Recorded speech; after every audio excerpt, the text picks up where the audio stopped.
Okay, guys. Oh man. So I recorded a lot of videos on my main channel, the Haves and the Have-Nots review, and I know this is the first video I'm doing on this channel in quite some time.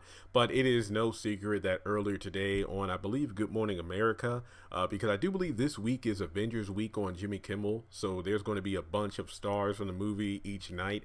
And who knows how many or what kind of clips or will be released. Now, don't get me wrong. I understand there are people out there who actively avoid spoilers, video clips, trailers, even of movies. And I'm not one of those people. Like, I'm one of those people that's like, if I come across it, I come across it. I can't really think of the last time I got quote unquote spoiled and got pissed off about it. So, if you're one of those people that don't like spoilers or anything, well, this probably isn't a video for you. But again, if it's posted on like Good Morning America, then a lot of people saw it. But for obvious reasons, I'm not going to play the clip. But it's just simply a talking scene, recapping how, okay, you know what? If Thanos has the stones, let's just go after him, get the stones, and reverse what he did with the snap. And everybody's questioning if that's actually the best thing to do. And I mean, everybody actually had a moment to shine in this episode. I think we had Bruce Banner, you had Captain Marvel, you had Black Widow, Thor, Rhodey, and wasn't Captain America there as well?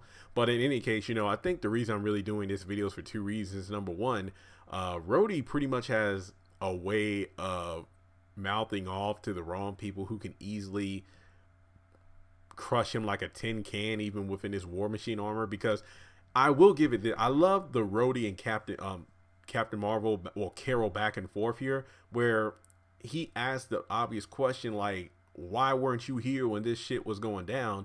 Whereas she says there are countless planets in the universe, and guess what? Not every one of them has an Avengers unit like you do. So I'm out there doing my job, which is definitely a good clapback, but also foreshadowing for who knows what's going to come within Marvel's next phase.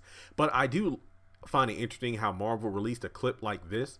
And if I'm not mistaken, they did something like this back during Civil War, Captain America Civil War, where they had the Covia Accords. And it's like, after General Ross spoke with the Avengers, everybody had their moment to talk. And it was a good scene to recap, or excuse me, give viewers a preview of what's to come in the actual film. Because the big thing about that film was whose side are you on, Team Cap or Team Iron Man?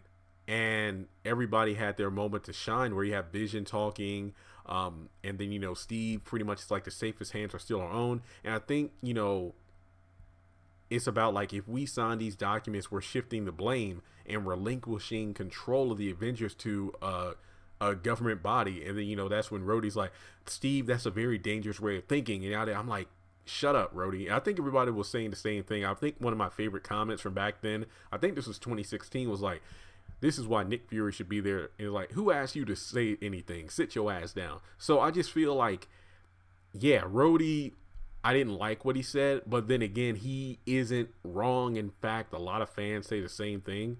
But if you read the Captain Marvel prequel, no, actually, if you read the Avengers Infinity War prequel comic, it explained. Well, actually, was it the Infinity War or was it the Captain Marvel prequel comic? Either way, that's when Nick Fury pretty much explains why he never called her in for anything, the first Avengers film, Age of Ultron, or anything else, because he knew of a bigger threat out there. So I feel like, aside from the Rhodey scene, the other reason I'm doing this video is, can they just not? I understand it. Like, I get they keep putting out these clips and everything to get us hype, but the hype is real. The fact that it's going to be like, what, 3 hours long is enough for me. And I mean, once again, when these clips get released, I'm probably still going to watch them because that's what I do. But at the same time, it's like, it's not that bad of a thing, because what, the movie's 3 hours and these clips are like a minute or less. So there's only so much they can show.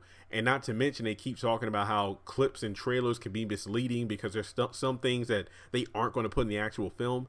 But we are like, what, a little less than 3 weeks away. The hype is real. This movie is probably set to break so many records it isn't even funny. I think Captain Marvel just broke over, what, 1 billion? So I think, Endgame is just going to be the Endgame. It's just going to destroy everything. No pun intended. I think they even said that this is going to be Stan Lee's final film cameo. So that's definitely going to be something that brings people in. So I'm not gonna lie. I'm not paying $1,500 for a ticket. I'm gonna pay the regular price, and I will see it when I see it, either the last week of April or early May. And yeah, like Infinity War last year, the Blu-ray and everything came out my birthday month, which is August. So hopefully, if it comes out during that time, I'll buy it. Or I could hold out and just get it on Black Friday, because it's ironic. In August, Infinity War came out, and then by Black Friday, it was like $6.99 for the Blu-ray. So you know what? Screw it. I'm probably still going to buy a Blu-ray when it comes out. So let me know what you think. Are you like me, where it's like, look, the hype is real. I'm ready for this movie. I don't need to see any clips. They get me excited, but I don't think we need to see that much more. You know, just seeing everybody talking about the movie and everything is good enough for me. But let me know your thoughts in the comment section below. And if you haven't done so already, subscribe to the channel. Trying to hit at least 1,000 subscribers. I already got the watch time necessary to get monetized, but I need at least 1,000 subscribers in order for We Are the Flash to move to the next level. So thanks so much for tuning in, and I'll catch you in the next video. Congratulations on making it to the end of this video. If you like what you just saw, make sure to hit the thumbs up button, or if you have anything you would like to add to the video, make sure to leave your thoughts in the comment section below. If you want to keep up with me on social media, go to the description box. All of my links for social media are right there. Also, if you feel like you would like to donate to the channel, make sure to click on the link to PayPal. Any amount helps. $1, $5, $20. As a full-time YouTuber, any support from my fans really does mean a lot to me. Finally, make sure to hit the subscribe button as well as the bell notification icon. That way you're kept up to date on any new content I post to the channel. Once again, thank you so much for tuning in, and I'll talk to you in the next video.